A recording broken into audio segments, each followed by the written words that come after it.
Bonjour, alors je vais vous parler de l'élixir du Suédois de Maria Treben. Et puis vous pouvez aller sur Internet aussi, vous trouvez tout ça, mais il y en a qui n'aiment pas, qui aiment mieux qu'on leur explique un petit peu comme ça en parlant. Voilà. Alors, l'élixir du Suédois de Maria Treben, kit complet pour la préparation, 1,5 litre, 2 litres, hein, élixir du Suédois, vous en fabriquez, un sachet d'herbe du Suédois, il y a dedans un sachet de la thériaque de Venise et un sachet de camphre. Alors, la santé à la pharmacie du Bon Dieu de Maria Treben. Alors, c'est une pionnière de la phytothérapie. Elle est née en 1907, elle est décédée en 1991. Elle était herboriste, et auteure et autrichienne. Les herbes du Suédois sont les ingrédients de l'élixir du Suédois, recette ancestrale de Maria Treben. L'élixir du Suédois réchauffe l'organisme, active et stimule en douceur les organes digestifs, draine les intestins. C'est un complément alimentaire naturel pour vous apporter plein de vitalité et de tonus. C'est une préparation ancienne qui remonte à l'Égypte antique. On l'appelait l'élixir de longue vie. Il a la capacité, cet élixir, de soigner toutes les maladies, enfin presque on va dire. Au fil des années, la recette a changé, bien évidemment, hein. Et puis, un médecin suédois du 19e siècle a rajouté la thériaque vénitienne, 10 autres plantes réputées pour leurs propriétés toniques, digestives, dépuratives, etc., etc. D'accord. Alors, dans son livre La santé à la pharmacie du bon Dieu, Maria Treben n'hésite pas à publier la recette du docteur Samst, S-A-M-S-T, traduit en 20 langues. Cet ouvrage rencontra un succès international et permit à l'élixir du Suédois de rentrer de plein pied dans la phytothérapie moderne et d'être redécouvert par le plus grand nombre. Et ça, beaucoup de monde, oui. Moi, ça a été mon livre de chevet très longtemps. Cette préparation est considérée comme un élixir dans la mesure où il s'agit effectivement d'une macération de plantes dans un alcool qui a à peu près de 20 degrés, hein, 20 à 40 degrés. 40, c'est mieux. L'alcool a plusieurs avantages. Il conserve correctement la préparation, il agit comme solvant pour extraire le plus de principes actifs possible. Il est un excellent transporteur des molécules au sein de l'organisme, améliorant ainsi l'efficacité des plantes. Alors, pardon, sa composition, ben, elle est, hein, vous imaginez bien, hein, il y a dedans 59 plantes qu'il compose, cet élixir, avec deux types de plantes aux propriétés complémentaires. Alors des plantes et végétaux, hépatiques, toniques, digestifs, etc., hein, laxatifs, pour la toux, réunis dans les herbes du Suédois. Alors il y a aussi une poudre appelée thériaque de Venise ou thériaque vénitienne, qui est un mélange de plantes équilibrantes et tonifiantes, généralement composée avec il y a de la valériane, de la cannelle, de l'anis vert, réglisse, gingembre, gentiane, citron, fenouil, quinquina. Vous voyez, il y a vraiment des trucs pour requinquer. Alors, la fabrication de l'élixir du Suédois. L'élixir du Suédois se prépare grâce à une macération alcoolique des plantes durant au minimum 3 semaines. Mais déjà 15 jours, c'est bien, hein.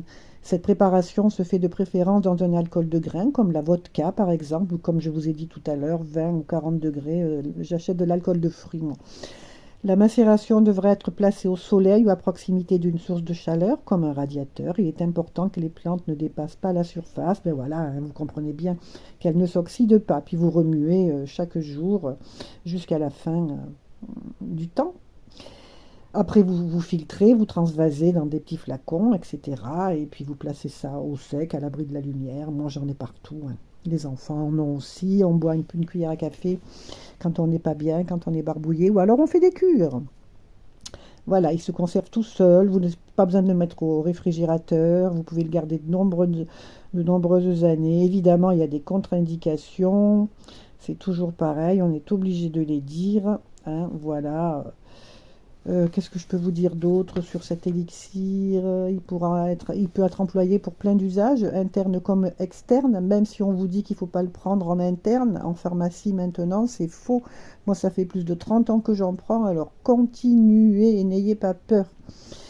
Si la personne elle est sensible à l'alcool, bon, ben là, il faut faire attention, évidemment. Il sera utile aussi en usage externe pour l'acné, pour les piqûres d'insectes. On peut faire des cataplasmes avec les herbes. des douleurs articulaires, des préparations pour les sportifs, des maux de tête, des maux de ventre, voilà, et même on le boit aussi, hein, parce que ça c'est pour les maux de ventre, c'est que du bonheur, hein. Certaines personnes le conseillent également en compresse sur les paupières afin d'apaiser les yeux, c'est très important, ça fait énormément de bien. Alors, parlez-en quand même à votre médecin si vous avez des doutes, renseignez-vous sur tout ça. Et puis, les applications, quand vous les appliquez, les plus sensibles, mettez une petite pommade de souci au cas où, parce que c'est quand même fort. Hein, quand vous faites des applications, vous ne les gardez pas plus de 10 minutes, ok? Bah, moi, je les garde plus, mais je vous conseille, voilà, je vous conseille comme ça. Alors, il se prend généralement à raison de 3 cuillères à café par jour. C'est ce que je vous disais tout à l'heure, une cuillère à café quand on n'est pas bien. Quand on a vraiment la grippe, on en prend 3 cuillères à café 3 fois par jour pendant au moins bien 5-6 jours. Alors, il est préférable de le diluer dans une tisane afin de rendre acceptable son amertume. C'est amer, moi j'aime bien, hein, je ne crains pas du tout, je le bois comme ça, moi.